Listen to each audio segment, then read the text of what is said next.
আমরা কি করে বুঝবো যে আল্লাহ তাআলা আমাদের ভালোবাসেন? কিভাবে বুঝবো যে তিনি আমাদেরকে পছন্দ করেন, ভালোবাসেন?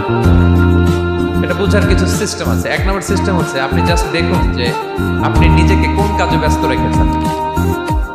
আপনি আপনাকে কোন কাজে ব্যস্ত রেখেছেন, আপনার লাইফস্টাইলের দিকে তাকান। লুক অ্যাট ইউর লাইফস্টাইল, আপনি নিজেই বুঝে যাবেন।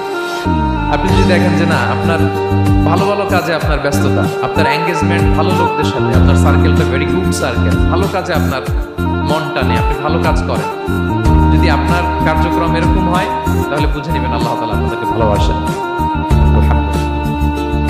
আর যদি দেখেন না, যত আকাম কুকাম আছে ওইটার সবার আগে আপনি, যেই কাজে আল্লাহর ক্রোধ আসে, আল্লাহ রাগ হয়ে যান, যেই কাজ ইসলামে করার নিষেধ, যেটাতে তার অসন্তুষ্টি, ওই কাজে আপনার এঙ্গেজমেন্ট, ইনভলভমেন্ট, আপনার সার্কেলগুলোও এরকম, তাহলে বুঝে নেবেন আল্লাহ ভালোবাসা, এই মহা সৌভাগ্য আপনার কপালে জোটে নাই।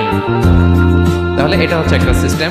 আল্লাহ আপনাকে ভালোবাসেন কিনা এভাবে বুঝবেন যে আপনি নিজেকে কোন কাজে ব্যস্ত রেখেছেন, একটু দেখুন, আপনি মিলাতে পারবেন।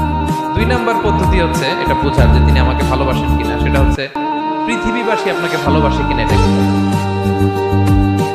এই পৃথিবীর ভালো মানুষগুলোর কাছে আপনার একটা গ্রহণযোগ্যতা আছে কিনা এটা দেখেন। এটা দেখলে আপনি বুঝতে পারবেন। সহিহ মুসলিমের একটা ছোট্ট হাদিস শেয়ার করি। রাসূল সাল্লাল্লাহু আলাইহি ওয়াসাল্লাম বলেছেন যে ইন্নাল্লাহা ইযা আহাব্বা আবদান দাআ জিবরিল ফাকালা ইন্নী উহিব্বু ফুলানান ফাআহিব্বা। আল্লাহ তাআলা যখন কোনো বান্দাকে ভালোবাসে তখন তিনি জিবরাইলকে ডেকে বলেন, হে জিবরাইল, আমি আমার এই বান্দাকে ভালোবাসি, তুমিও তারে ভালোবাসো।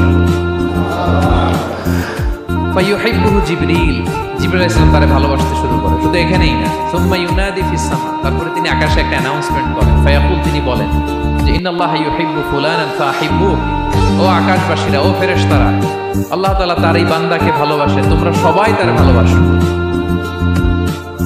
তখন ফায়ুহিব্বুহু আহলুস সামা, গোটা আকাশবাসী তারে ভালোবাসতে শুরু করে, মানে ফেরেশতারা।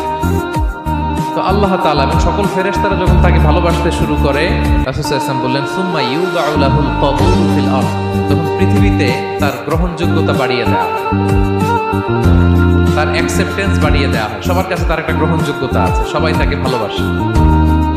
এটা হচ্ছে একটা পদ্ধতি যে আল্লাহ তাআলা আপনাকে ভালোবাসে কিনা আপনি নিজেই বুঝবেন। যে পৃথিবীবাসী আপনাকে ভালোবাসে কিনা, আপনার কলিগরা আপনাকে ভালোবাসে কিনা, আপনার বন্ধুরা আপনাকে ভালোবাসে কিনা, আপনার নেইবররা আপনাকে ভালোবাসে কিনা, পৃথিবীর ভালো মানুষগুলোর কাছে আপনার গ্রহণযোগ্যতা আছে কিনা। যদি থাকে, বুঝবেন আল্লাহ তাআলা আপনাকে ভালোবাসেন, ঠিক কিনা?